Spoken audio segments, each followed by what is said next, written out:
Abra comigo a palavra do Senhor em 1 Tessalonicenses, capítulo 4. 1 Tessalonicenses, capítulo 4.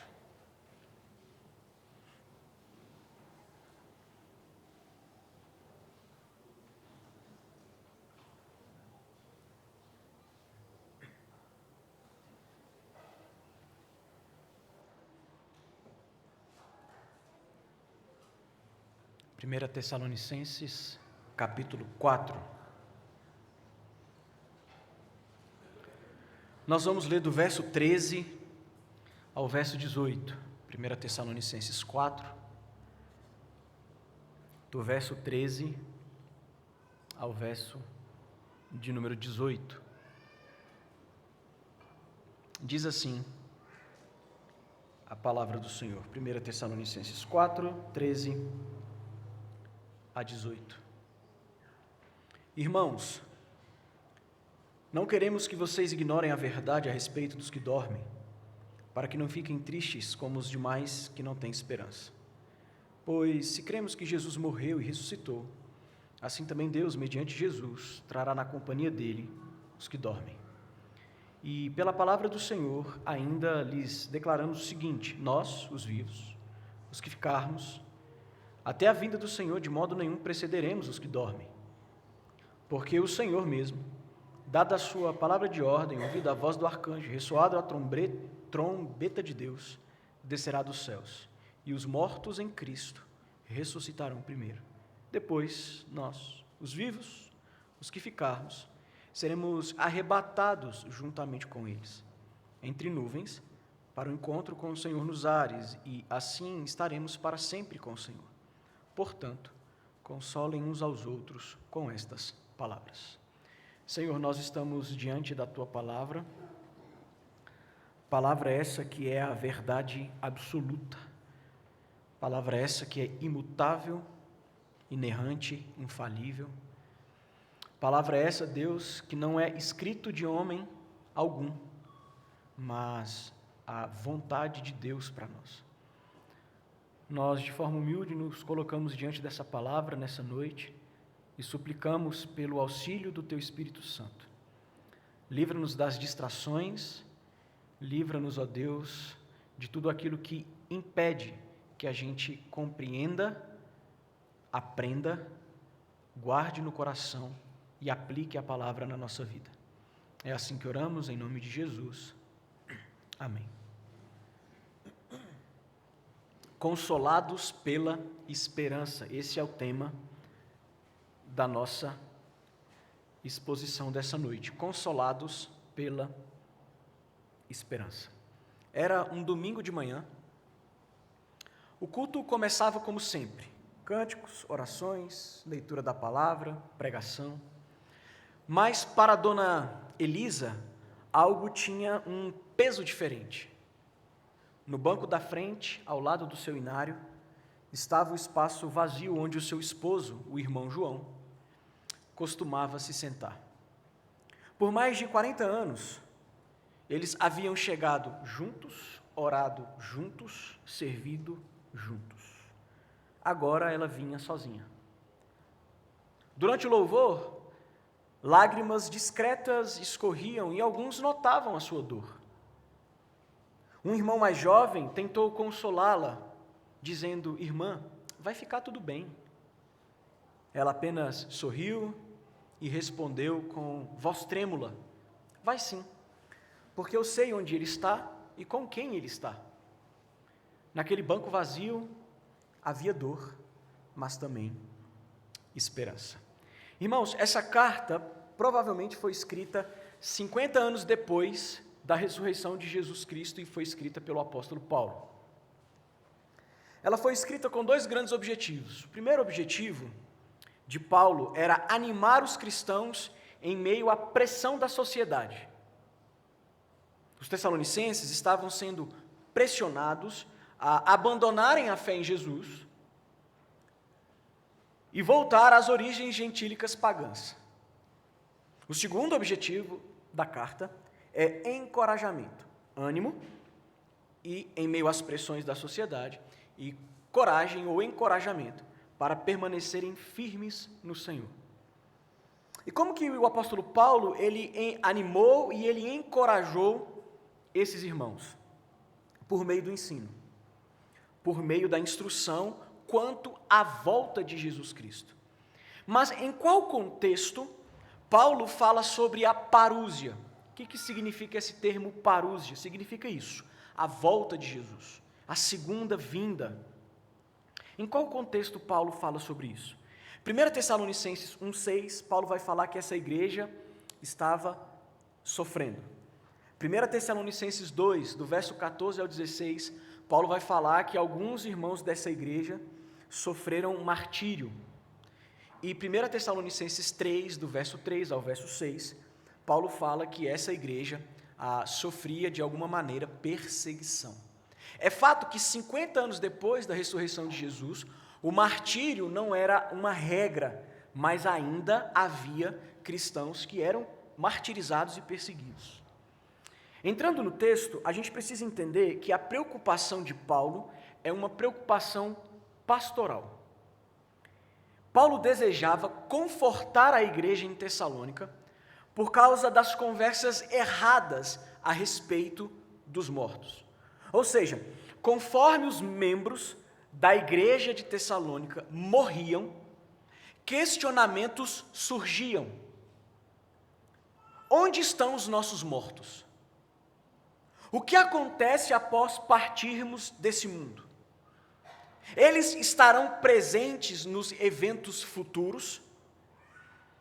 E aí, naquele contexto, existia muitas religiões de mistérios. E essas religiões pagãs de mistérios, elas estavam disseminando mitos e doutrinas erradas. Por isso, os novos convertidos à fé em Jesus na região de Tessalônica, eles precisavam ser ensinados a respeito da morte e da realidade futura. E é isso que Paulo faz. Ele começa o texto dizendo: irmãos, não queremos que vocês ignorem a verdade a respeito dos que dormem. Ou seja, Paulo está mostrando que existe uma verdade. Não quero que vocês sejam ignorantes, ignorem a verdade a respeito dos que dormem. Existe uma verdade a respeito dos que dormem em meio a tantas mentiras. Por exemplo, era comum nos túmulos da época a seguinte inscrição: não era, fui, não sou, não me importa. Não era, fui, não sou, não me importa. A crença pagã comum era a morte como um fim definitivo. Morreu, acabou tudo. E aí, na mente dos tessalonicenses, a volta de Jesus seria algo iminente. E todos estariam vivos. Mas conforme as pessoas começaram a morrer, dúvidas e angústias tomaram o coração daqueles irmãos, daqueles cristãos. Essa mentalidade de que a volta de Jesus seria assim, ela é corrigida lá na segunda carta, quando Paulo fala assim, se você não quer trabalhar, então você não come. Por quê? Eles acreditavam tanto que Jesus iria voltar assim tão rapidamente, que alguns cristãos estavam abandonando as suas profissões para apenas esperar o retorno de Jesus. E Paulo fala, não, vai voltar, mas calma, continua trabalhando aí, queridão. E ele corrige essa mentalidade. Mas qual é o objetivo de Paulo ao mostrar a verdade a respeito da morte? O próprio versículo nos mostra, versículo 13, para que não fiquem tristes como os demais que não têm esperança. O que nós precisamos aprender já nesse primeiro versículo aqui? Que o luto cristão é diferente do luto do não cristão. Não pela ausência de dor, tristeza ou lágrimas, mas o luto cristão é uma tristeza sem desespero. Porque desespero revela falta de esperança. Desespero revela falta de esperança. Então, a linguagem paulina, a linguagem de Paulo, quando ele diz para que não fiquem tristes como os demais, é intencional. Por quê? Porque os filósofos da região de Tessalônica, nos seus escritos sobre luto e sobre consolo, eles usavam expressões do tipo: não se entristeçam, não se entristeçam demais. Porque para os filósofos da região de Tessalônica, a tristeza em nada aproveita. Você não consegue extrair nada de proveitoso na tristeza. Esse era o pensamento dos filósofos da região de Tessalônica. O que Paulo está ensinando não é que não podemos nos entristecer quando o luto bate à porta do nosso coração. Paulo não está fazendo uma defesa do não sofra, como algumas igrejas evangélicas fazem, né? Venha e pare de sofrer. O apóstolo não está fazendo isso. Pelo contrário.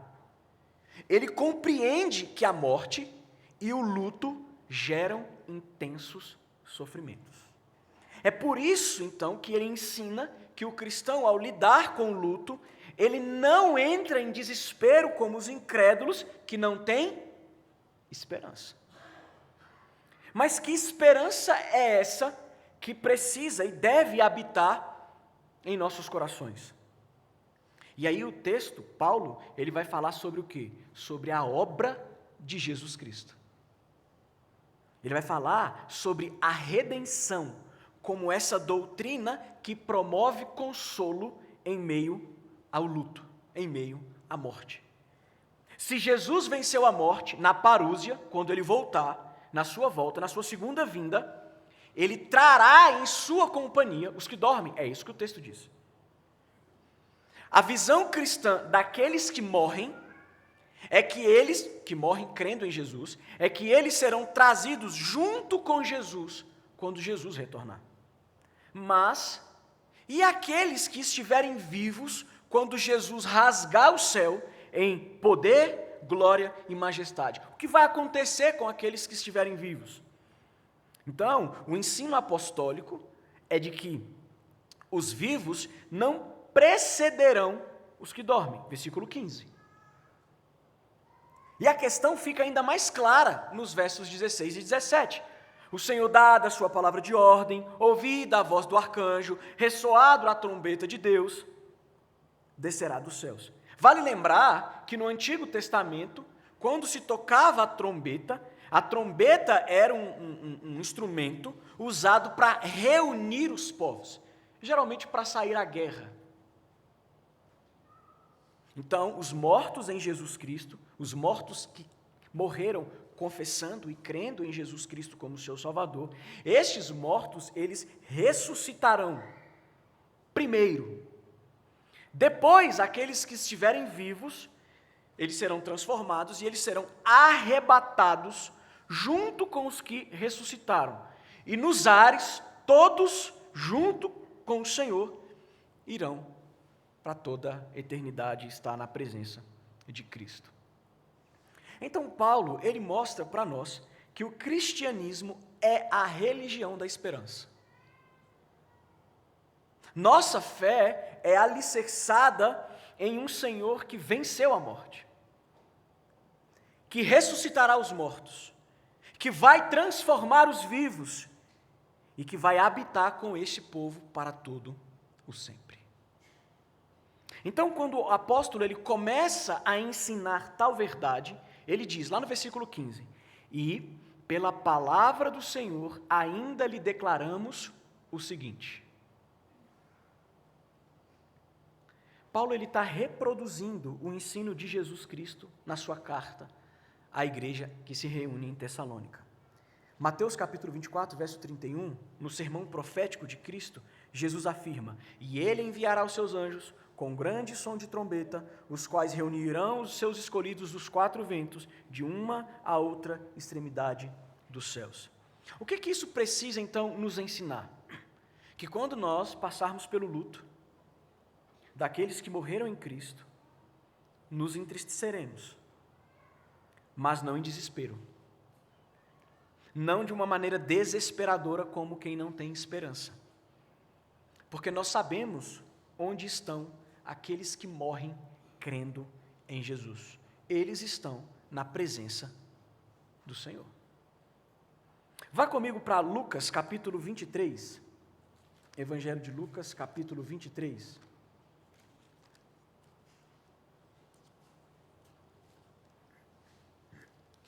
Lucas 23.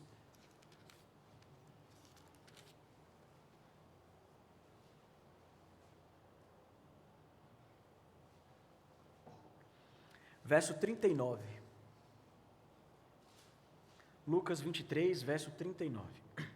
Um dos malfeitores crucificados blasfemava contra Jesus, dizendo: Você não é o Cristo, salve a si mesmo e a nós também.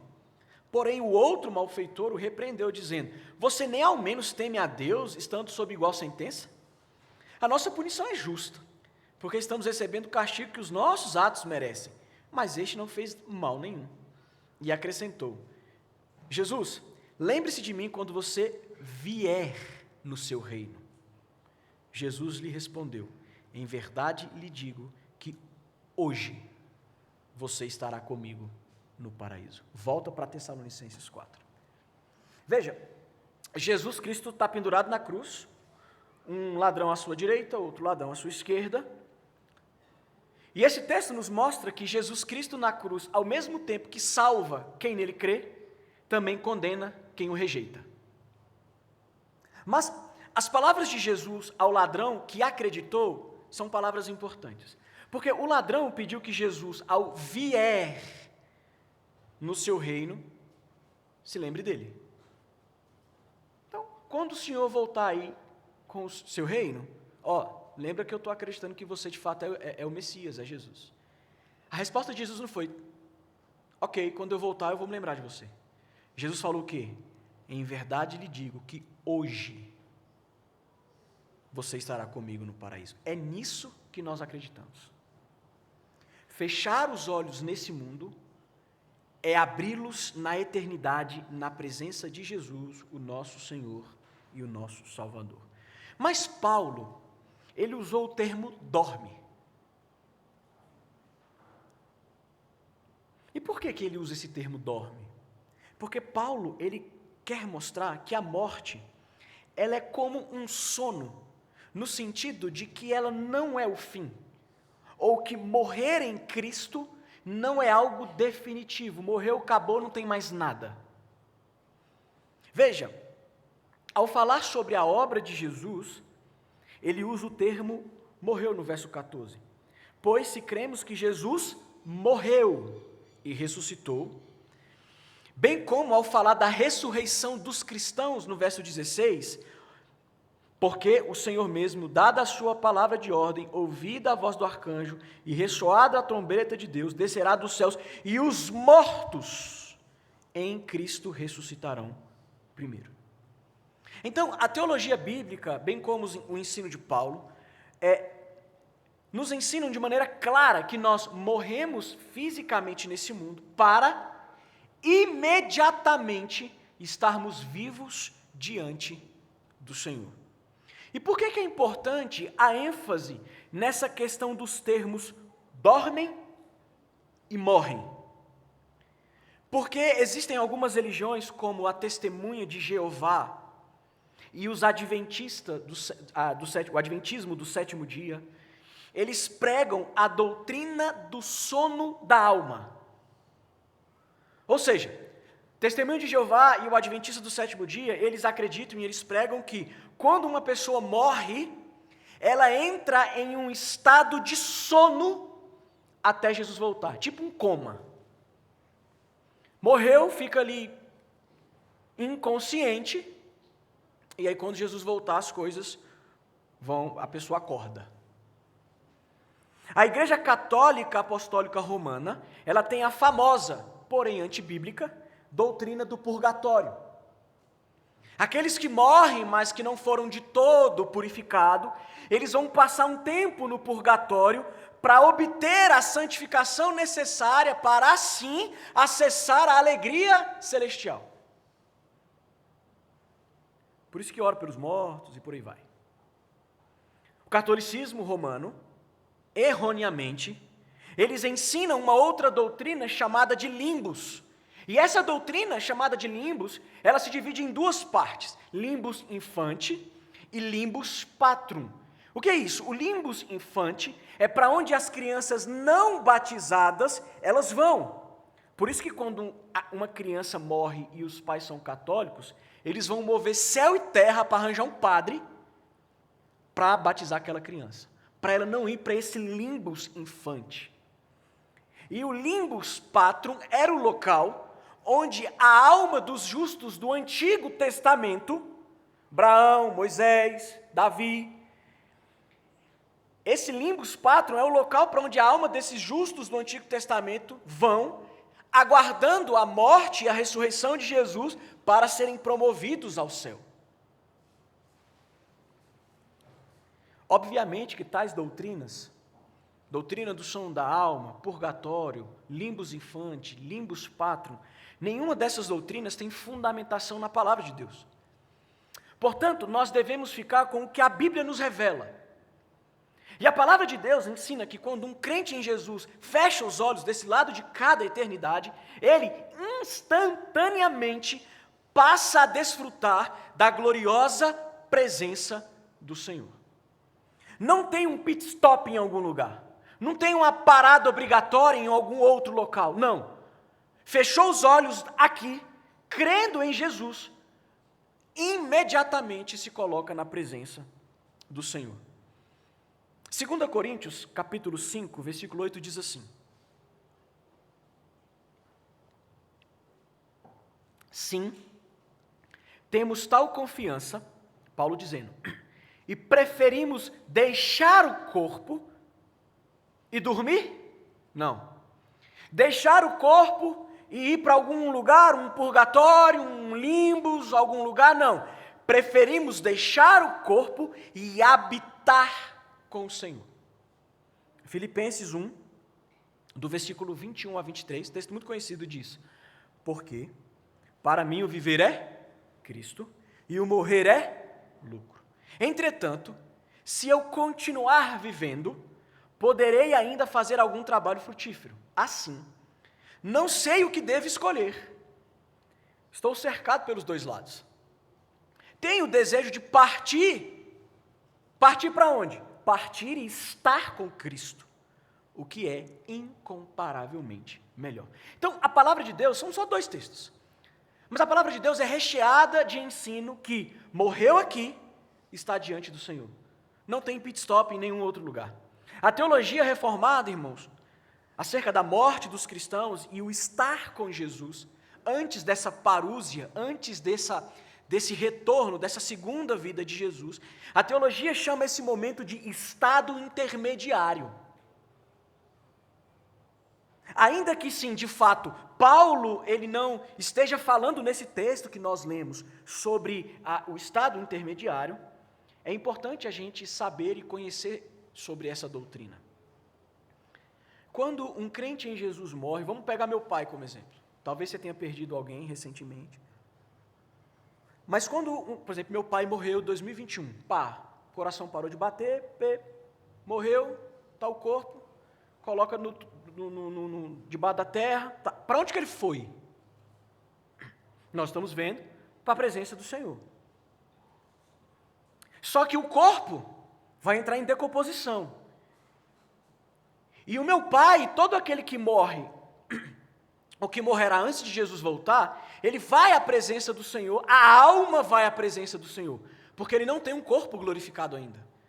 Ele só receberá um novo corpo, o corpo glorificado, quando Jesus voltar. Então, quando um crente em Jesus morre, sua alma imediatamente vai para a presença do Senhor. Contudo, essa alma na presença de Deus não tem um corpo físico. Pastor, como isso funciona? Não sei. Só sei que foi assim.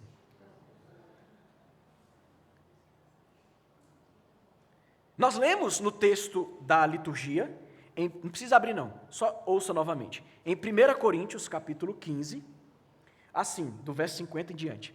Com isto quero dizer, irmãos, que a carne e o sangue não podem herdar o reino de Deus, nem a corrupção herdar a incorrupção. Eis que vou lhes revelar um mistério. Nem todos dormiremos, mas todos seremos transformados num momento, num abrir e fechar de olhos, ao ressoar da última trombeta. Então o corpo glorificado, ele vem num estalar de dedos, mas no ressoar da última trombeta. Meu pai morreu em 2021 e não tocou trombeta, não. E aí? E agora? A alma está na presença do Senhor. O corpo virou pó. Mas quando Jesus retornar, o texto que nós lemos de Tessalonicenses, os mortos ressuscitarão, aqueles que estão vivos, assim, receberão um corpo glorificado. Eu acho que eu vou estar magrinho nesse corpo glorificado. Porque os irmãos riram. Versículo 53.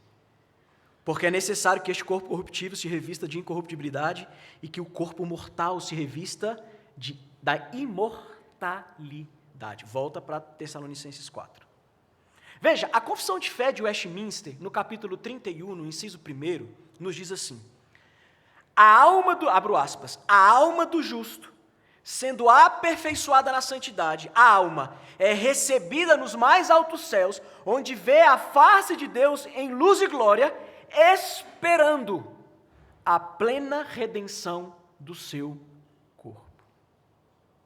Portanto, a doutrina do estado intermediário, ela é completamente diferente da doutrina do sono da alma dos adventistas e da testemunha de Jeová. Porque essa doutrina do sono da alma está dormindo, inconsciente, não sabe nada do que está acontecendo. O estado intermediário diz o quê? Já está na presença do Senhor, sem dor, sem lágrimas, sem angústia, sem ansiedade, sem artrose, sem diabetes, sem nada. Está na presença do Senhor em alegria. Ela é diferente também, a doutrina do estado intermediário da alma, da doutrina da Igreja Católica Apostólica Romana, do purgatório. Por quê? Se você morre sem crer em Jesus, você vai para um estado intermediário de sofrimento. Se você crê em Jesus, você vai para um estado intermediário de glória. Não adianta você morrer e achar que sua esposa vai ficar orando por você para você ser santificado, ou não. Ou é céu ou é inferno. Ou é Jesus ou é o capeta. É isso que a Bíblia diz. É isso que a palavra de Deus ensina. Já que os mortos ressuscitarão, como a palavra de Deus nos ensina, então a gente não precisa se entristecer como os demais. Sem esperança. Por quê? Um dia todos os redimidos em Jesus estarão juntos novamente. Haverá um grande e glorioso reencontro. Deixa-me te falar algo. O filme Deixados para Trás enganou você bonitinho. Me enganou também. Eu vi esse miserável desse filme numa aula de EBD. Olha só que coisa. Quem assistiu Os Deixados para Trás vai lembrar. O avião, aí o piloto, ele é arrebatado, some. Fica só a roupa do piloto. E o que acontece? O avião começa a cair. E o povo, cadê o piloto? E começa a gente sumir e outros não somem. Meu Deus, e agora? Isso é um erro teológico, irmãos. A igreja será arrebatada junta, de forma pública e uma única vez. Olha o versículo 17. Depois nós, os vivos, os que ficarmos, seremos arrebatados juntamente com eles. Com eles quem? Os que ressuscitaram, os mortos que ressuscitaram. Entre nuvens para o encontro com o Senhor nos ares. Nós vamos voar. Como vai ser isso? Vai ser legal. Vai ser interessante esse negócio de ser arrebatado. E assim estaremos para sempre com o Senhor. A igreja será arrebatada junta, de forma pública e uma única vez. Irmãos, é porque Jesus venceu a morte que nós podemos encher o nosso coração de esperança, na certeza de que o dia da morte é um dia que vale a pena ser vivido. Esse dia vale a pena. Você diz, está amarrado em nome de Jesus. Porque de fato a gente tem medo de morrer. Eu pelo menos tenho, né? Quando eu fico doente eu falo, Deus, só mais um pouquinho. Precisa ser agora. Calma. Mas Paulo, irmãos, ele está mostrando aos irmãos de Tessalônica, ou ele estava mostrando, e mostra a nós nessa noite, que a morte não é o fim. E que todo aquele que está em Cristo não precisa ficar desesperado diante da morte. Não precisamos passar pelo luto, que nós vamos passar pelo luto em desespero. Por isso que muitas vezes velório de crente tem música, a gente canta, né? O pastor prega, a gente canta. E o povo fica assim, isso acaba de ser ruim, porque estão cantando, né? Porque nós somos o povo da esperança. A gente sabe quem nós somos, por que estamos aqui e para onde nós iremos. Paulo não está dizendo que nós não podemos nos entristecer. Paulo está dizendo que a gente não precisa ficar desesperado. Paulo em nenhum momento anula a tristeza. Sabe o que Paulo está fazendo aqui? Ele está conferindo um sentido para essa tristeza. O sentido é que a gente sofre sim, mas a gente sofre aguardando e esperando o reencontro. Tristeza sem sentido é desesperador. Começa a sentir uma dor sem saber que dor é essa, o que está causando essa dor. Se você não tem um sentido do porquê que está doendo algo no seu corpo, isso é desesperador. Então, o que Paulo está fazendo aqui? Ele está atribuindo a tristeza do cristão diante da morte um sentido. Qual é o sentido? A esperança do reencontro, quando Jesus voltar para buscar o seu povo. E o texto ainda tem uma instrução de extrema importância para a igreja de Jesus. Versículo 18. Portanto, consolem uns aos outros com estas palavras. Cheguei na metade do sermão. Estou brincando. Paulo está dizendo assim, agora que vocês sabem a verdade a respeito dos que dormem, ou seja, agora que vocês não são mais o quê? Ignorantes, lembra lá do verso 13? Usem a doutrina da redenção, a obra da humilhação, a obra da exaltação de Jesus como fonte de consolo ao seu coração. Paulo está dizendo, pregue ao seu coração a verdade sobre a consumação final de todas as coisas. Paulo está dizendo, você está diante do luto de alguém que morreu crendo em Jesus, o que vai consolar o seu coração é a verdade de que Jesus vai voltar, haverá um belo, glorioso e alegre reencontro entre todos aqueles que morreram crendo em Jesus. E a pergunta que talvez surja no seu coração é, pastor, e aqueles que morreram sem crer em Jesus? Não vai ter reencontro. Aqui não tem como tentar fazer uma meia-culpa, tentar dar um jeitinho de fazer a coisa ficar mais fácil de ingerir. Não. Aqueles que morrem sem crer em Cristo, eles vão para o inferno. Os nossos parentes, familiares e amigos que morrem sem crer em Jesus, nós não mais veremos, porque eles vão para um outro local, que é o inferno, e nós vamos para o céu. Então, irmãos, eu acredito que essa mensagem, essa palavra de Paulo, ela precisa despertar a mim e a você a falar de Jesus aos incrédulos. Essa mensagem precisa despertar a nós como igreja a pregar o evangelho para aqueles que ainda não se renderam ao senhorio de Jesus. Mas a palavra de Deus também nos diz que a salvação pertence a quem? A Deus.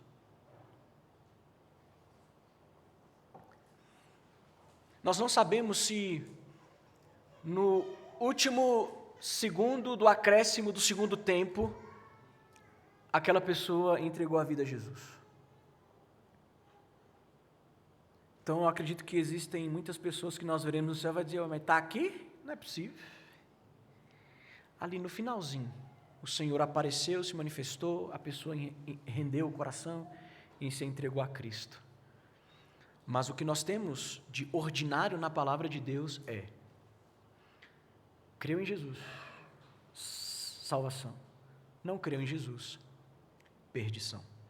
Nenhuma outra cosmovisão, então, irmãos, pode gerar consolo em esperança ao coração enlutado como a cosmovisão cristã. Nada produz esperança como o Evangelho. Nenhuma filosofia, nenhuma abordagem terapêutica, nenhum sistema de pensamento, seja novo, antigo, clássico, contemporâneo, vai promover esperança como o Evangelho. Eu não estou falando de consolo apenas. Eu estou falando de um consolo que promove esperança. Porque Deus, por meio da sua graça comum, pode consolar os não cristãos de alguma outra maneira. Mas o consolo que promove a esperança de reencontrar aqueles que morreram em Jesus, só o Evangelho de Cristo. É interessante porque o termo consolai-vos está aí, né? Portanto, consolem. Esse termo no grego é parakaleo. E esse termo, consolam aqui de Tessalonicenses 4,18, ele tem uma similitude etimológica com a palavra consolador de João 14,16. E eu rogarei ao Pai, e Ele vos dará outro consolador. Consolem aqui, parakaleo. Consolador em João 14, paracletos. Parakaleo, consolem. Paracletos, consolador. O Espírito Santo nos consola mediante a verdade revelada nas Sagradas Escrituras. É isso que Paulo está querendo dizer. Quando alguém morre, você chega para o viúvo, para a viúva, para aquele que perdeu, e diz o quê? Que o Espírito Santo te console. Nós somos consolados pela esperança. Então, a doutrina da ressurreição de Jesus, ela precisa sair da nossa mente e ela precisa descer para o nosso coração, afetar a nossa forma de viver, mudar a nossa maneira de encarar a morte e nos conduzir em uma maneira de lidar com o luto que honre a Deus. O luto não é uma excepcionalidade para você pecar. É muito comum a gente aconselhar quem está em luto e a pessoa xinga Deus, desbraveja com Deus, Deus é um desgraçado, e não sei o quê, e pá. E a gente diz, calma, eu estou em luto. Eu estou em sofrimento. Sim. Mas a palavra de Deus diz que o sofrimento, qualquer um que seja, não é uma carta branca para você simplesmente pecar. Veja, nós temos, dentro da psicologia, a psicologia não é monolítica, nós temos várias abordagens para você trabalhar o luto. Uma dessas abordagens é as fases. E lá vai dizer que tem a fase da raiva. Lá vai dizer que tem a fase da barganha. Para você completar esse ciclo, o profissional que segue esse método de Elizabeth, ele vai dizer assim, você sentiu raiva? Não. Então você não fechou o ciclo do luto, você precisa ficar com raiva de alguém. Você barganhou com Deus? Não. Então você precisa barganhar para você poder fechar o ciclo do luto. Veja, eu estou dizendo de um tipo de abordagem dentro da psicologia, existem vários, tá? Mas o que eu estou querendo mostrar para vocês? Que Paulo está dizendo que os cristãos de Tessalônica, eles deveriam consolar uns aos outros como? Lembrando que a morte não é o fim, que Jesus vai voltar. É isso que traz esperança para o coração. Como que a gente deve consolar uns aos outros hoje? Lembrando que a morte não é um fim. Por que não é um fim? Porque Jesus Cristo morreu e ressuscitou, ele venceu o poder da morte. Lembra que a gente leu? Onde está o teu poder? Onde está o teu aguilhão, a morte? Na liturgia. Quanto consolo, irmãos, existe em saber que nós veremos novamente aqueles que morreram, crendo em Jesus. Um comentarista, Dabe, diz o seguinte: Jesus Cristo se aproxima como um Salvador onipotente.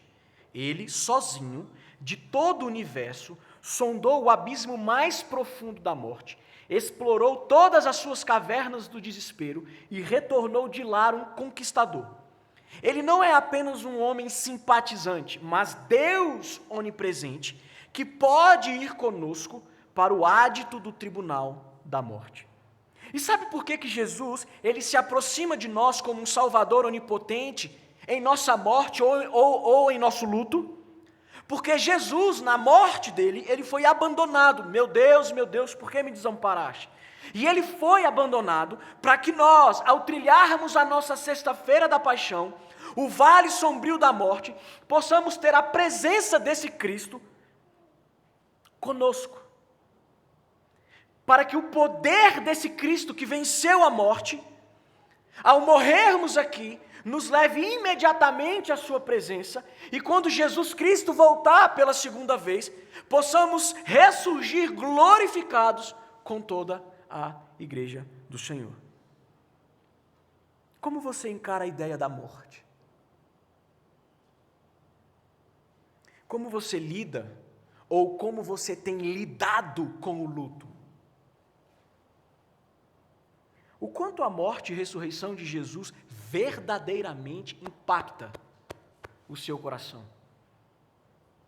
Por que será que o nosso coração, e eu me coloco junto dos irmãos, porque o nosso coração muitas vezes, diante da possibilidade da morte ou do luto, entra em desespero?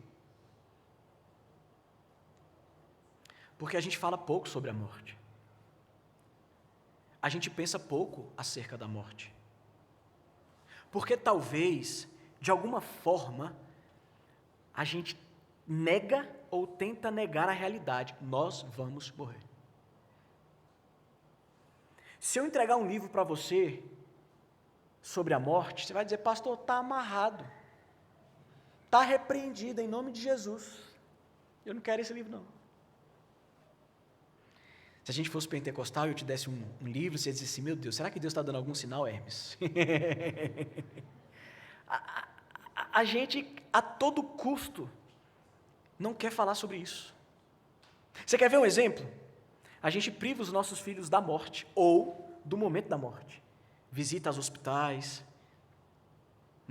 Vamos fazer uma caravana aqui, irmãos, das crianças, levar para visitar as crianças lá no Sara, ver as crianças doentes, para aprender a dar valor à vida. Não, pastor, pelo amor de Deus, que isso?